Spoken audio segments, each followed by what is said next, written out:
et perekawe yawo ke yo da nutovi mebe akwa ye misoto nuto mebe poplobe eduadi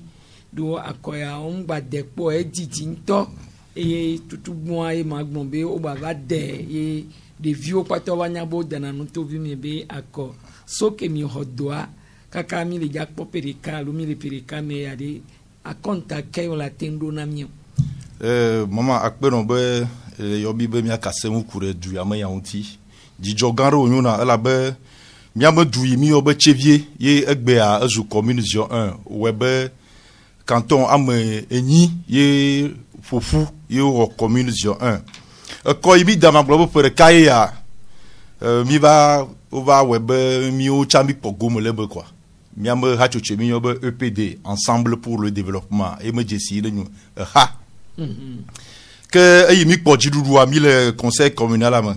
vo ka maton ya dino ma de mon abema glo mi am ese dodo yikene de mon ami mate va fi ava funufu mi am ese global loi 2019-006 relative à la décentralisation et aux libertés locales. Ce moment akpa me winilia alors article 18 global dodasi onyone ambe yo chan allo élus locaux allo élus local aussi ben borum vienia be ejie mi na compte na mi du comme vieux le gayama paji le ko le doit plonro we be me do avagbo dia ava de nous du konyo yi na ñu commune sur 1 que sur 1 ma me gbonu via jagble me abobole me pour me Davier à somme chevier doit bateau peu plein dans la veuve fimo que qu'un au foufou et aux illusions 1 ay mi o d'accord mi chami o chamia mi am bravo ton et non azipema que mi va chamia me mer buto et nous apoto agonyo sejodo mesan que o chamia gomonoto amene que ne mi jo un fifia mi akomera kudo gomonoto amene lesi voilà lui mi va le jesi don fifia ñu be la compta que me na no résumé au bonalo le fofua nyama compta le pour ka me amena nanako nous bo choko ñu be gomo se semele miawo du plolo do mo miama le gbe adan miama aussi décision le du plolo wa nous gomo se seme pour le mia do mo quoi fi adunya he ha vovovo me miso ye wo mi bicho enya tonya indépendant et EPD indépendant voilà pour anse le mia do mo l'accord Karl Miadouma, l'accord Net Hall Miadouma. Ye mi fofu que ayo mi d'accord voir. Mi a aussi be EPD, il me bloque vienne mo cho voanya alo mo cho egbenya cho dasine apoto ine la zipia kon via agonwa ya mo cho voanya cho dasine be mo che. Ya ha ka me biso. A cho crad mo cha indépendant e crad mo ko cho. Que mi cho de razipia di. Voyez mi ko de razipia bo voto abai me do confiance le miadio quoi abai me la confiance do le miambo yo que chan hydrasi piadio be me do confiance le miadio awo du problème te do confiance do mo vidi be ate o do quoi la nyama ku kheva chevi zereka webe le gapopo yo me na mi cho miambo 8 canton yi ke mi do la pro et mi cho 147 villages allo faire kabla ne vendre yi ñu to mo vivi yo ne le miasia o me po nyamba o do mi ke va na gbo quoi do mi me yogbo ve kase un plo dogbono be miawe va mi akpolo mi o mi mo we chon quoi que va na bo mais qu'elle a de mère rola cité mère rola cité mu ke la o ya mi conseil yo mi o proposition ne kengbe o lui me dit mal bono ñu be proposition banto yo aujourd'hui le mairie ñu be mère abe mi va le camion obligé abe mi a tout xona 50 millions mi a tout me bureau 50 millions et mi ben mi maté tout bureau ne 50 millions là be dans le droit vous un moment le droit si o chimelo mate va uno tu xona 50 millions gama zo dire tout banto ma dire banto ne va mi a do ma ke bele bio wa tu no ale do pe bani mairie yelo alo yin to be hodon abe me bureau là vos bureaux les cafés au vala amere le jo une délégation spéciale o jo me bureau aller bureau le mairie bureau le préfecture du Zio mi ate po vos mate de mon bono cho 50 millions me ni le chawo ne pogbo me million blaton a cho tout bureau na mere ko mi be non o mate we o ya mi la po ga le gbola so tout bureau azu yon no mo si on si me cheve si me yon no mo tike ga afeta si me tike ga peku klopo me tike ga ye mi a cho ga mo ke afufu a cho tout ho e mi be me le tepo e yi me le tepo wa mi na ire mia o ga kaka menu ne mi o ga kaka menu voa ne mia zan le poya mia kwelo ga mia kacha kotoku 561 millions mo de kuku no kokoro ntinya millions alors faton bladen voreka yemi vaka ne jo 1 et la soie oh mama nous ko pato yo kaka fifi wanga wa ke bi kan la soie gama yang po nyu mia o mi ven na mia conseiller bla voton ye amul mia do ma do moto ko mia cho gama mia tu khone mia o don mia mo doa vol gama mea ayi ko wati cho do cha no doa enyu alofar millions alofar ka bla voton 123 millions enyu investissement dépenses d'investissement ça fait 123 millions voilà me cho jagle me doa no wa mama le ko jagle me doa le ko bobo me doa le ko po me doa le ko daraf doa le ko cheviento me doa 123 millions mate on anako fifia fi mi me gadi mo ngule mi do adiwo mi a conseil que mi a gbevana gbe ya mama mi me na yi wa konta ko ri nu ka we le ga gbevana mi o chevi si le café ko ne le va media ko chevi si mo ya ko ona vraiment chevi si le café ko le miasi o nous le miasi to nous le miasi man lo ko de ka Avetama si a mi khodoa zerka le 16 octobre 2019 mi khodoa Avetama si a la mare massime ame ami bo mer khoasi la mer massime ne mia odo ame gambe o mia tatiko asiane que ne wa gérer na le 15 janvier maman lui va de décider ayo on a droit 200 000 allo faveur kudo famo ko mi prona voyez miomi ay mi gbobo na khoasia ne mia odore odore kawo wa 1000 agba 1000 ko millions de kalasima mo quoi yo que la pobe ne mo cho 250 000 de tout le million de kamera a cotonné 750 000 que gama doit beton le que wana gbe kago ba ko gava domo le diable domo yo ava domo la bobo mo domo a cho chiven du ko a cho joven du ko me va chevier chef-lieu de la région maritime. Le va chevia quoi, le va quoi. On te si chevia oui la chevia. Mon on no le va tout mo ko yebe. Allez bele blema me ko bele. Ye ko le me trop bon. Votre attend le merci quoi. Chef-lieu de la région maritime et ma pour le lema. Chef-lieu de la préfecture du jour, et ma pour le lema. On m'a dit que mi la ne ho la be chevia. O la be chevia, ne le presque région maritime de ko ya. Chevia la wado. Voilà bien sûr te font to cha leo tout dare bona de wa cho do direction régionale oléan. Me leo. Maman chi même ja kukai un moment le miasi o que le be mia conseil mia no ai no gbe sia gbe anon gbe den be do yo mia wa ne wa te adedum viodi wo keke wana fifia gbana mia o session cha kukai lo ne mia o session adogwa popoa kukai fifia kukai le somnia conseiller o gbolo alo le somnia beta to agbo mia mo tato bere mi o mi le gardien ina mi be mia o session ro session ne mi au session de cas mi a conseillé bi on a 25 000 ne mi au session de cas 25 000 conseillers de carola ho fifia c'est à globe ne mi au witri ton voix mi a au session au moins 15 jours ça veut dire du plola yo ne le CA on ga pour moi mais on y a le mois de caméra mi a te dogo nke kamaton le mois de caméra nke kamaton nke web nous ma bien dire vos cafés bien va no ano ble de cour doit me ya onti o bon le po bien état civil chevia état civil va nombre ma femme état civil va nombre ma femme quoi ocho état civil le voré ame ya l'état civil ari a for registre que naissance toi dara femme cho mariage toi dara femme a tampon mère yo que ne pro chevia doit pas me tampon le homme na mère préfet que ne ploche jo comme tampon le homana mea ayi o mer le veille toi me o dogo me ayo la mea ti le po me en francan de lile nu kala ore on la tué o la punir mea gama me porter o la poe o la corriger o po me tati po me dare quoi me va y bon be mer nu malo o mo ne ne mo le doit corriger mea e chogudo me de ma gba pe o vo o poto le di we be e gbe me me ticket yo on a le kedum carrière le nyaba nyama joa exponentolo la plus grande commune du Togo et malo ye nous no me si o le miasi mi me hia kokoba government ala va kemia to dodi olo ye ne mo chokedum mi am poku gba fo me gano wa ayi nko gbogbo vo péage le miagbo OTP miagbo le vo mu keke ne le bien c'est en tant que conseiller à Kamadoji ne OTP na mi pour de cas maman ni meti agbono quoi ne le bien c'est ne carrière au na mi meti agbono ne le bien compte afia pour chevi scientifique ni meti agbono quoi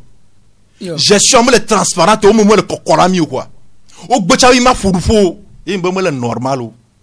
in chochiye mais ranto chwamo mais me conseil o le me o ikedum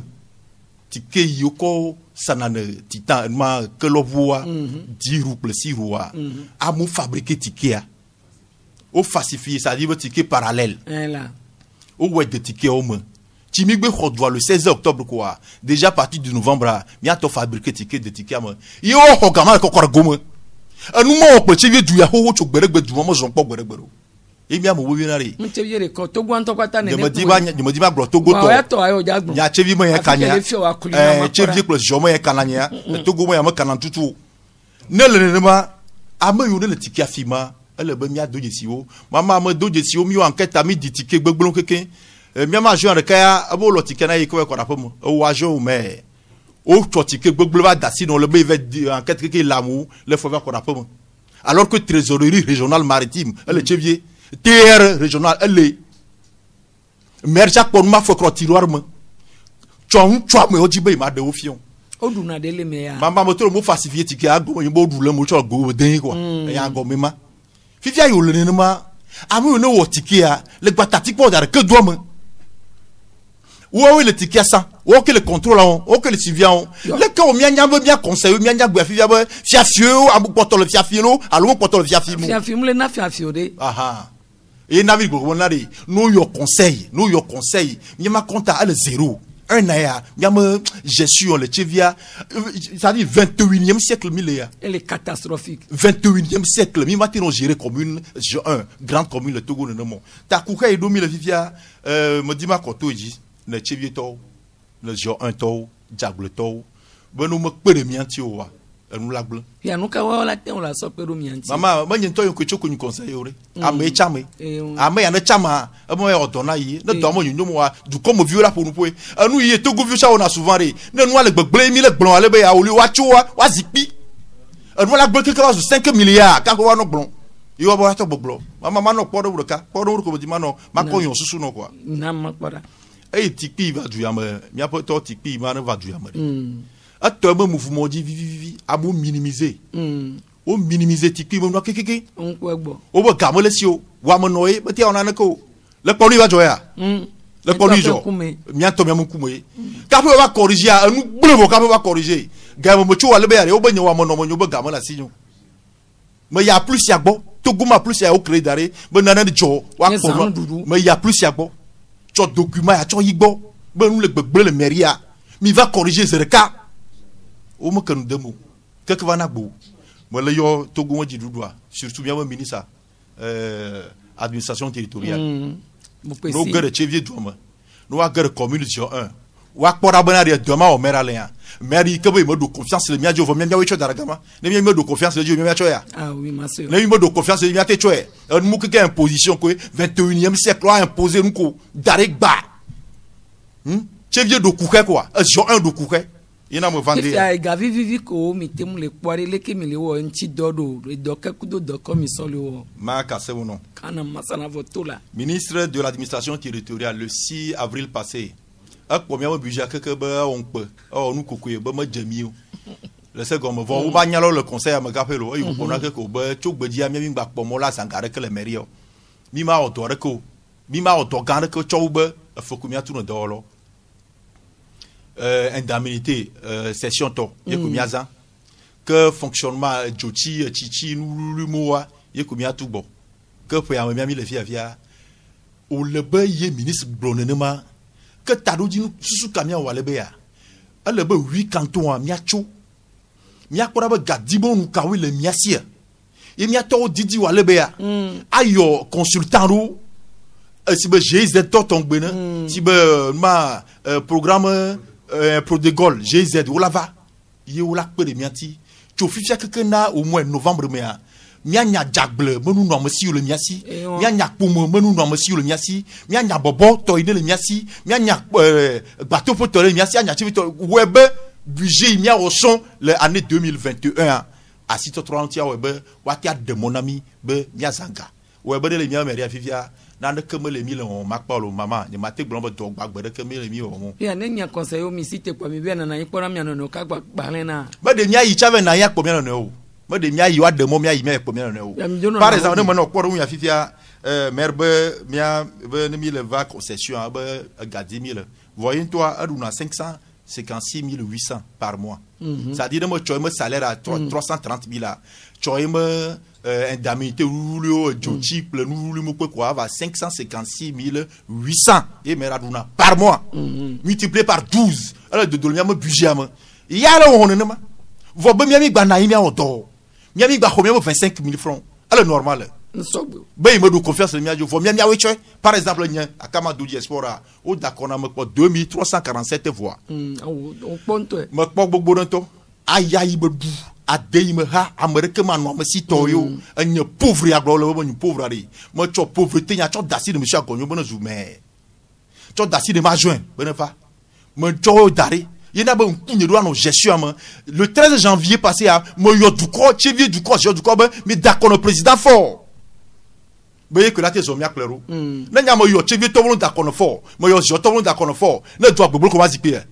Yo, elle a bonne pour doit va attaquer. Belle baby d'accord na meya, mi d'accord ne voyer la situation pour nous pour bleu cheviera.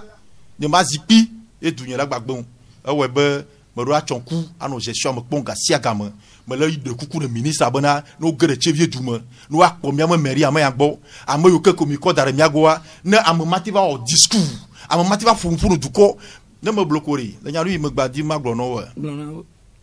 Elle bourou la enquête de chevie. Enquête sur un. Ça dit le camion en main, le corps, watch échantillon de quoi. Watch fio amour, wa bien, pour le bien conseil au moyen anti, wa bien gestion. Mais les conseils au doigt. Très bien, watch fio amour, wa bien, watch zémigator amour, wa bien, watch chauffeur amour, wa bien, watch Simon amour, wa bien, watch Hanou amour, wa bien, qu'on y a blomolé à connaître le vrai coup de foot. Là, c'est un blomolé. Il y a des mondes pour les miens conseils aussi, mais la terre, on a. Et tu donnes notre précis directement de calabi masomaso ya yo le dogo le yobe akpadi ne kebela kpero yo ntiro mami la tenwo ndodia ne nyibe enade est-ce que miwe a ayi ambayi pena o yobe haute autorité a plus ya mi ve chonu ne mete odori ministre lativa we awre mi a plus ya mu potana ministre ore a plus ya be dolevo et ya to nyimbe ba no po zan dudu be nyagbo fifi anyo ya nu to vi me be popula ele dudon no to abe gon mezere kai non to yam le nyoru amila ten sezi préfet nto nya juru ya lo le ko préfet agbemba lesio je mon préfet agbere ke belesio o ngba bune ja bo de ke nu ti be d'accord quoi mais de ke mo gba buna préfet dizio vous pouvez représenter pouvoir il va représenter fort ami t'as pas les préfets tu as quoi faire il y a le que tu as préfet arrête comment laisser il y a bloc quoi il m'a bloc berek moi laisser le jamon ça c'est problème ami quoi hein que comment na maman ne me le veut c'est sonyo na me le tv doit pon lo ne me le jo comment veut c'est sonyo na quoi il y a que dit aller jare le kebele no ro le tu as avec pon nu jo le doit on to avec quoi il choye gouvernement va que mianti yo cho grand arrêt le tour à si haut niveau tu vas dans le rond-point ami ma gouvernement malon mi d'accord vont nous au gouvernement on est mis des mi magbolo nous vont ne mi va au noir mi bien mi c'est nous que George Demien un mot kam ya au noir toi grand aka de 2000 on la de grand aka tu duremik problème il journal de moi t'as mis le coucou de nos mi magbobo wa donner mi voilà mi a do ko mi va comme mi a obere non na ni kudo mi a susu e mi a mi mi ona mi le kemi la we do de la jeje très bien ne mai ku mi ate wo ne wa tenyu ta le pour kamodo na ya me di magbono wa mi am gestion le foudan nous problème grand ba le vivia le po d'Abari le ici d'Abari le canton de bateau pour moi fi mai chi nous me mi ami le lumo via gama chi atu va mi akwema yo va chevier duma duma okuna ke afutake le yeme aingba oma que duma chample dara vraiment fide yo be wado aéroport ou ba aéroport veliari la no gama o kaingba gare dara gama mun be ya yo quoi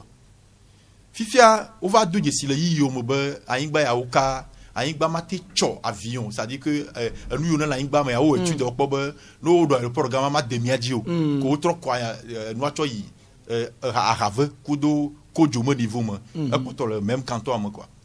ayingba ya yeo tatiko daria sous réserve de l'état il y a eu je ya miam conseil yo premier député ro o veut le couquer o veut le couaingban quoi on to veut le cuisson on to le coup le sang Fifia directeur régional des mines directeur régional maritime des mines va yo tonobori réserve de l'état migba kasintio choita la beatro dobu le gama mama zanzan o le coup quoi vo miam conseil o le mama mia poto pon ma na nya ba numa jojono na ma wo zipi o ma yare ke blomu fifia chinois gbegble mia mo mi le gblo mi le to ko jire o ya zipi keke na gama azu do gavo yo ya bo ya do konji o la bo ado school ka o la bo ayi gban to cha o ba manyo bo gble voye ba o ma voye ko nu o tafu du quoi o ma ba tafu du quoi yo le chevi o ma ba tafu sur un akpomoto ro rayon aboboto ro rayon jagbeto ro rayon bateau pour glevier to ro rayon ne mo chok glevier du antono wa o le coup le jesi colas société na mo colas gamo kuna peku aro chama o gbana konkase aro o ba signer contrat yi bufia mama le nous tout monde quoi ne le bien faire nya ma te gbon ya mu keke no vo mo iji am to na va ina won pe be la ka kona to mairie de Tchevianti quoi moi cho ya de fou vo o le gars retugama be sia gbegbe miama compta un an ya presque namele ya c'est ce on be nemi me chok gbere wa nous le bien ogbe if ya de ke o so mia conseiller o wa de mon popo le mia sibe mia be nkuila no ajon patako va le exploiter mia banigba me be noa mia be nkuyola no emea mama me quel doit plomer mia wo le doit plomer mia wo le plo commune Jean 1 Maté Yongbe abe monsieur Akama nous quel dans le canton de Bledier Maté Bleno que nous conseille Maté Yongbe nous quel dans le Tchevier et Maté Yongbe nous nyantio que nous conseille quoi bien me 23 personnes normalement ne me cho parti politique ANC ou tu la forme groupe ANC a bien ne me cho parti politique C14 ou tu le miam ou tu la forme délégation ou bien ne me cho net ou tu la bien le mot UFC ou la bien voir le pobe au plami le tout tellement be ne noir le bleu mami ko kimi azipi après on y a america be on wa agbem que me ne de jolation via après 6 ans ya nu ya jo ou la bo yemo conseil ami mo to reko vivia ya yun chadem biso la bonne donc bobo le gbombe no am nyom le sito o la no mo fo gogo bana mi ni o la ba biso nu to tanya nu jana o la ba accuser nia enyuba mo cho vonya keke dasi de monsieur Agonyo ya mo cho vonya dasi ne le second vivia me porter le tas ye egbea gestion do la webe nye chamo do no gestion amopon nye maté cho mo de razikbeji voko la ba no ba me do confiance le miajo ko nu me di mal bono le mo fiare o na mi poro un chobe pasteur de tout commis golf Cameroun golf de me olé golf 2 golf 1 pasteur de commis o to na o na mi poro un chobe na mi poro be o le don nyirun to quoi ne be poyolo vodo ko be o réparti to quoi a mère cha hoito o be conseiller chargé de agent maire chargé de tu viens mais akwa gberegbero agent maire de chargé de maleu conseiller chargé de maleu maire abe il calcule même passation des marchés commission il maleu ay il maleu ay obe atu ko 50 millions mi gbe a ko mi on a réunion roi il va kakakeke be ya cho au bureau fifia tu ya cho au bureau a il to que problème entreprise tu le mova toi maman entreprise de le mocho va le don le tchevier bekagboya poga tout impôt de mia commune Jean un tao game que jagble tom entrepreneur rolé game que promoteur entrepreneur rolé game bobo entrepreneur le monde to ba joya maman ne me manto jo fika passion de marché le o mo entreprise a que va au va d'arrêt que le don o don mais que tu connais fika tu va au doigt au le fourniture de mairie sans passation de marché au to catapillar dans le doigt le fille au bois tout château et avec un projet PIT 2 sans passation de marché alors que comité commission a créé avec un suivi tout maleu couviro anonti a gadou an note 50 ade ega kemikan budget kemikan budget amajo yo budget di ku kemiyo kan re fie mi japo gale ala so don il m'a blonde non il n'a pas le tout quoi dire du quoi puisque ne à moment le graphique encore comme on va le ya hoche mi va mi ko simo et bien toto graphique fizere kana ma le nya no jona ya amsia me susu chitamo na mo susu gbe chitamo na mo re o be délégation spéciale va ya odunu di photo o tu apo o plevu ta yo cha yo va fifia ya to 10 de ka ya to galolo en ma na susu mo ne amono de susu mo une délégation spéciale et les fifio un conseil communal conseil a porté exécutif a miawe cho exécutif d'arrêt les exécutifs am le domo miam to dase nyube miabe menyo miami subo miabe subo miawe tuno miabe no gamana mi no odo na mi na menyo miabe tro de cho bangbo do biva la délégation spéciale que nous ani sans de mudo bureau mama ado bureau à les propres toi va quoi aller yore très bientôt am ka maire yam le jelazan bureau le pobo de kacha e dian du polo yo de funari le de wini ho chevi metara nyuto le de wini parti wini o cho dar tanami le gama ranyo gama mi le yak bonfia quoi la nyaba e rachis de ka ou la descendre le terrain dit ou la corriger de ça de va mais en tomber into yo parti à président secrétaire yento adjoint tout yento crade yento c'est-à-dire américain bo bona yana au sénégal quoi vona wini e ko me le yak bonzo ka la pobo wini meta to la chose de ka ou la corriger moi et ma problème ami do le chevi check problème de quelque donc à nous ils ont vivier ñu ba dañu ma ciok bërek wa puis presque mi au 1 avant ak poto 5 ans ñañu mais avant na Amérique va accuser chogodo mak bonation un tono non c'est zereka jagle tono non c'est pour mo tono c'est Amérique va accuser ma de tonya tolo Amérique va accuser chogodo ba mi poto na yo nyoro wa après 5 ans 6 ans on va on en bërek ay ñu jog bëgg ma ma lek bronze de caro enyo fifi are ajodo pe ko le miabe efiami kekekeke wade e leke mi ona dokudodo wa be ga wade leke mi le jiri odo ano ma gbagblon ya no blonam le be ajodo to société o le miagbo e won gbogbo de nto ayi mi an obuja ayan le bien mama gbon lo ayi mo mi obuja re normalement kapé obuja miawe porter budget miawe conseiller wa mia tonu budget le budget appartient au conseil communal miawe porter budget tant que makawela au budget miawe dola nai a au budget o mo wenene mo budget doko e chowa dara plonjinami me ke we mama doko e va dara plonjinami se gomo na nenema alors que so va dara plonji o se gomo na ba doko va présenter mi budget ye mi me non d'accord fifia mi ro nya jodo fo yo ne le kekeke société mo en fonction de le ke minero e mi akagala unti e on tout e mi magbo e mi jo e chowa da ponji mi va glu nyama mi cho voir o to budget va lo mo e ministre wa troisi le nuantia normalement ti o gbo la tro yomi abati mi cho no ayi lo mere ministre gbe ya oglo bi va mi na mi tro doa au mi ma au conseil mi en session quoi voir secrétaire général et ochovenamia amaye onyoro au ministère de l'administration territoriale fia un technicien supérieur gan yenyo quoi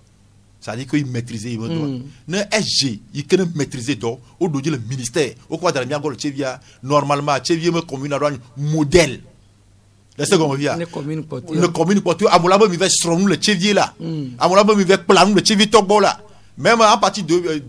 en 2015, 2016, 2017 à bien université Tos, université de Lomé, la bien Union européenne, la bien Prodegal GZ, la bien PAD, KDV, Buffy Kaye, à Mosia on a il me réfère, va sur l'endoma. C'est la mairie de Tchévier. Référence en ayant à partir de 2015, 16, 17, 18.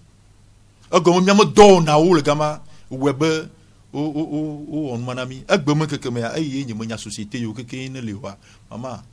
ina mi le boblombe ne mi me dogo gbere wa gestion là no catastrophique en fifi ne mi conseil yo mi le dogo en session les sous-po les ke mi ya odwaro le mi ya pole do ina mo le ministre monsieur Bubuto Bupesillon bere siacha umanyo c'est un institut la loi de la décentralisation, loi 2019-006 du 26 juin 2019 arrêt. Elle est la trois fiaminuma. Ou a formé mia conseiller ou a tomé la to daremia douma. wano puisque garo bo chama jo vono non assemblée puisque député c'est ça qu'on veut via ne mi do session le be ya ne mi di ma akpo la session la assemblée ye wa former mi okeke do former mi nya be la ko be correction la to baba du ke ko na amomo fofu ye o tuoro wa la ko be nous gomo sese alon ko be de me vana kabo et nous fifia et bientôt pérécaré nous quelque do nous ka di mi la to asi fifi be yo le ti bianto yo nka o mitenwo la do nous ko mi o covid-19 monu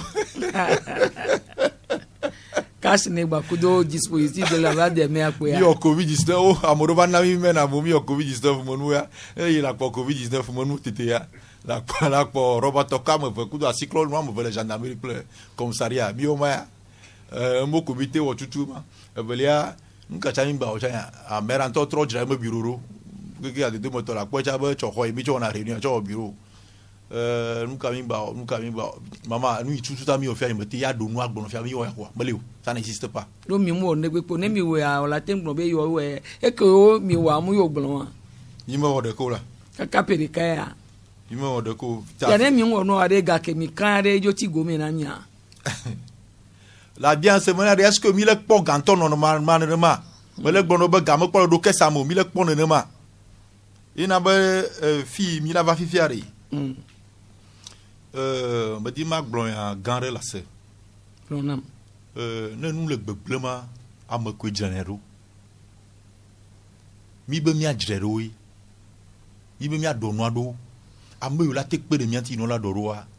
le gbon me jo yo président forme ko amobi na jibenu kati me yo ne me nkoro ya mais pourquoi j'appelle le nom du président voir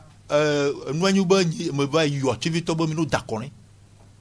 de ce qu'on vient puisque indépendant mo ñu 3 élections locales indépendant mo ñu de la marekeji de mo le winijamu de mo le ANC mo le dekemu et mo 3 élections locales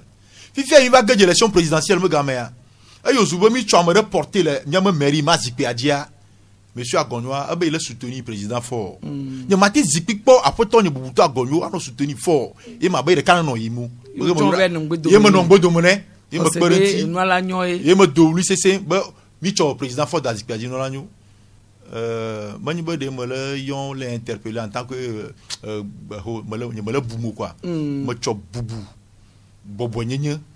cho le yon bere fiaye jog blesseroire asu fiaye chevier doit blesseroire asu mi de coucou garene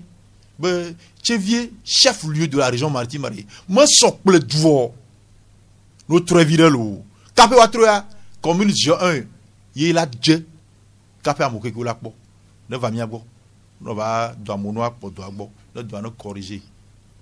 Aweto akama doji ejo jinambo va to miagbo yo va de avole miabe ku revovo ko mi le do le chevier les communes Zio 1 fi anenya de la sio vevere legino yo be amagba ku do toro to veve to Zio be nu to me bi ko le se mi amen ko fi nya ketu to la gbondo dawo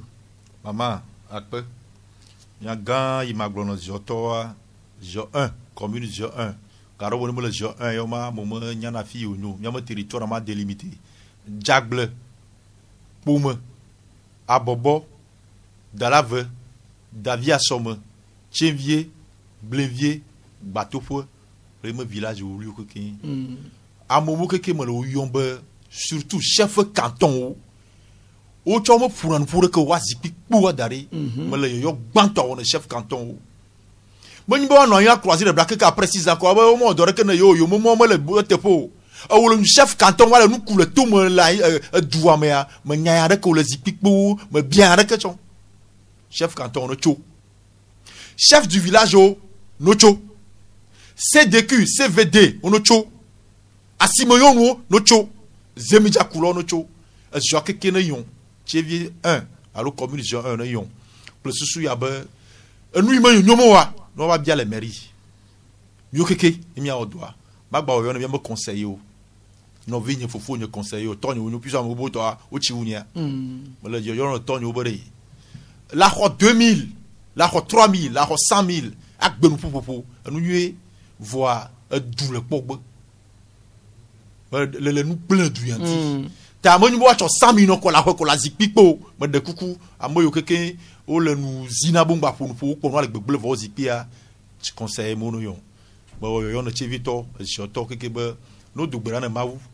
ne vemia no ne dua no atetro akpe fifi atike payo keye otro odotike ntonto domere hoga so le korogu mi ade le mi la o kakala te ngune ne be no mi ane gaba rentre do meri be gunu